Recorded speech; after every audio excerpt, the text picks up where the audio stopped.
Ese waba warigeze wibaza uko byamera utangiye umwaka mushya wibitseho umutungo utagajuka?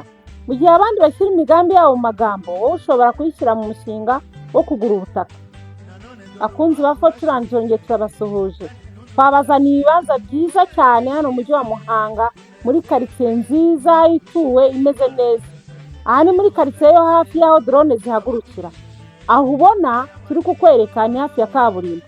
Kwagera ni ibintu byoroshye, ni ugutambika gusa. Iyo ugeze kuri Zipline ukomeza gato nko muri metero 300 gusa, ugahita ugera ku kibanza tugiye kukwereka.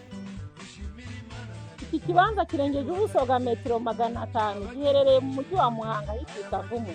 Ni ahantu hitaba hagenewe imiturire, imihanda iraciye, borne ziratewe, nta mpaka ku mbibi z'ubutaka, nta bibazo wagirana n'abaturanyi.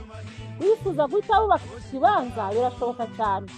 Aha hantu hari neighborhood nziza, hari kuzamurwa amakonoshi meza, kadastre nziza, kandi hafite view nziza ituma wiyumvamo icyizere n'ituze. Kubona ubutaka nk'ubu hafi ya kaburimbo mu mujyi nk'uyu uri gutera imbere cyane ku giciro gito cyane ni amahirwe adasanzwe.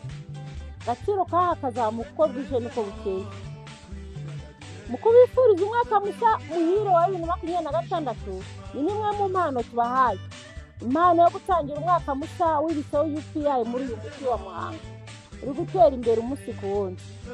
Kwandikira uyu munsi kuri WhatsApp cyangwa utuvugishe kuri izo nimero ziri kuri screen yawe, uze wigurira ikibanza ufata icyemezo none uzashimiranya.